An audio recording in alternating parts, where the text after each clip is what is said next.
नमस्ते किसान भाइयों, मैं हूं आशीष मौर्य। आज मैं धान की फसल में आप सभी को बताऊंगा सल्फर का क्या महत्व है। किसान भाइयों, आप सभी लोग अपने धान की खेती में यूरिया डालते हैं, जिंक डालते हैं, कॉपर डालते हैं, मैग्नीशियम डालते हैं। कीड़े अगर लगे हैं तो उसके लिए कीटनाशक दवाओं का प्रयोग करते हैं। अगर आपके खेत में खरपतवार है तो उसके लिए खरपतवारनाशी का आप सभी लोग प्रयोग करते हैं। लेकिन आप सभी लोग जो सल्फ़र का प्रयोग करते हैं अपनी धान की फसल में, उसका क्या महत्व होता है, आखिर उसकी क्या विशेषताएं हैं। सल्फ़र अगर हम अपने धान के खेत में डालते हैं तो उससे हमें कौन कौन से लाभ होते हैं।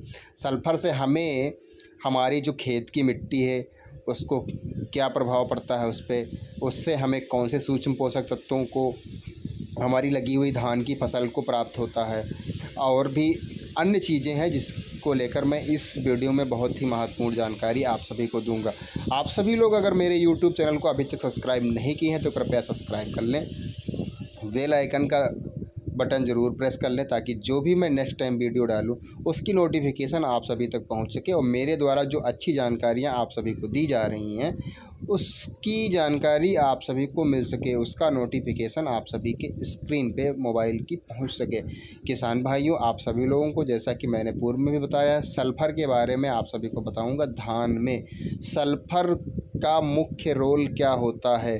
किसान भाइयों, आप सभी लोग जैसा कि धान की रोपाई के एक हफ्ते बाद में जब यूरिया डालते हैं उसके साथ में आप सभी लोग जिंक डालते हैं, अन्य चीज़ें जो भी आप डालते हैं वह बहुत ही अच्छा तरीका है आपकी अपनी फसल में डालने का। किसान भाइयों, सल्फ़र की इसमें अहम भूमिका क्या होगी यही मैं आपको बताने जा रहा हूं। किसान भाइयों, सल्फ़र सबसे पहले आप सभी लोगों को कौन सा डालना चाहिए।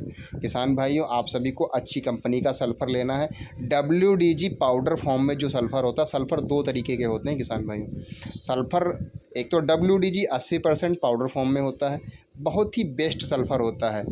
अगर किसान भाइयों आपकी धान की फसल में किसी भी प्रकार की जो जड़ें हैं उसमें सड़न गलन की समस्या नहीं है तो आप सभी लोग WDG 80% जो सल्फ़र आता है, जैसे अदामा कंपनी का है, क्रिस्टल का है, बायर का है, ऐसे बहुत सी ब्रांडेड कंपनियां, उन्हीं का सल्फ़र आप सभी को लेना है। मैं किसी कंपनी का बुराई नहीं करता हूं, आपकी मर्ज़ी, आप जो भी चाहें वो डाल सकते हैं। किसान भाइयों, सल्फ़र जब आप अपने खेत में WDG का प्रयोग करेंगे तो उससे क्या होता है, हमारे खेत की जो ज़मीन है, जो मिट्टी है, उसका pH लेवल क्या है उसे हम सल्फ़र के माध्यम से मेंटेन कर लेते हैं। सल्फ़र जब हम डालेंगे तो हमारी मिट्टी का जो pH लेवल जो बढ़ा होगा उसको बराबर करके सामान्य कर देता है सल्फ़र। और जो हमने पूर्व में यूरिया, DAP, जिंक, जो भी सूक्ष्म पोषक तत्व तो हमने अपनी धान की फसल में दिए हैं, उनमें से क्या होता है, जो जितनी भी हमारे खेत में लगी हुई फसल है उसको जितने % चाहिए होता है उतने % ले लेता है। बाकी जो सूक्ष्म पोषक तत्व बचे हुए होते हैं शेष, वह क्रियाशील नहीं होते हैं, हमारे खेत में ऐसे ही पड़े रहते हैं। क्योंकि हमारी फसल को जितने % आवश्यकता होती है वह उतने % मिट्टी से ले लेती है, और इसके बाद में शेष जो उसका परसेंटेज बचता है, यूरिया, DAP और जो भी आप माइक्रोन्यूट्रेंट, ह्यूमिक, अन्य चीज़ें जो भी आपने ज़मीन से दे रखी हैं वह सब बेकार हो जाती हैं। सल्फ़र जब हमारा पड़ता है तो क्या होता है, वह सब तत्व पुनः जागृत हो जाते हैं, घुलनशील हो जाते हैं, और जब सल्फ़र पड़ेगा तो वह सब सारे तत्व जो हमारी ज़मीन में ऑलरेडी पहले से किसान भाई आप सभी ने डाल रखे हैं उनको जब घुलनशील बना देगा, क्रियाशील बना देगा, तो क्या होता है, हमारे पौधे की जो वृद्धि विकास की गति थी, जो धीमी थी, वह जागृत हो जाएगी, उसमें बहुत तेज़ी से वृद्धि विकास होगा। तो आप सभी किसान भाई धान की फसल में सल्फ़र का प्रयोग करें।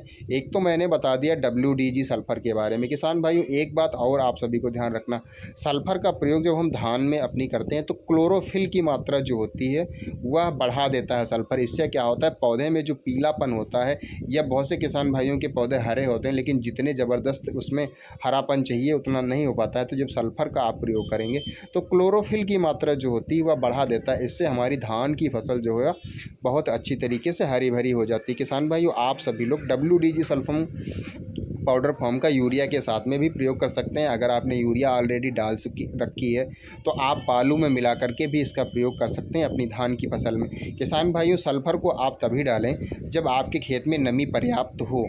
अगर आप यूरिया के साथ सल्फ़र का प्रयोग कर रहे हैं तो हल्का सा पानी का छींटा उसमें ज़रूर मार लें। पानी का छींटा मारने से ये होता है कि जो पाउडर फॉर्म में आपका सल्फ़र है वह यूरिया में अच्छी तरीके से मिल जाएगा, और जब आप अपने धान की फसल जो है उसमें खेत में बुआई करेंगे तो क्या होता है, वह सल्फ़र यूरिया के दाने में चिपक जाएगा तो वो सीधे डायरेक्ट ज़मीन में जाएगा। इससे क्या होता है कि वह हमारे पौधे को नुकसान नहीं पहुंचाता। अगर आपने पाउडर फार्म का सल्फ़र ऐसे ही अपने खेत में बुआई कर दी तो क्या होता है, कभी कभी पाउडर हमारी धान की जो फसल है उसकी जो पत्तियां हैं उस पर चिपक जाता है, तो कभी कभी नुकसान भी कर सकता है। तो किसान भाइयों, आपको यह गलती बिल्कुल नहीं करनी है। आप सभी लोग इसको सीधे यूरिया के साथ में या बालू के साथ में ही खेत में बुआई करें। अगर आपके खेत में नमी पर्याप्त नहीं है तो आप इसको देने के बाद में पानी भी लगाएं, ताकि जो सूक्ष्म पोषक तत्व तो आपने पहले से ऑलरेडी डाल रखे हैं, जो निष्क्रिय हो गए थे, उन्हें जब पानी में हम सल्फ़र डालेंगे तो वह सक्रिय हो जाएंगे। हमारे पौधे की जो वृद्धि विकास की अवस्था थी उसको दिन दूना रात चौगुना कर देंगे। किसान भाइयों, कल्लों का फुटाव इतना ज़बरदस्त होगा, आपने भी नहीं सोचा होगा।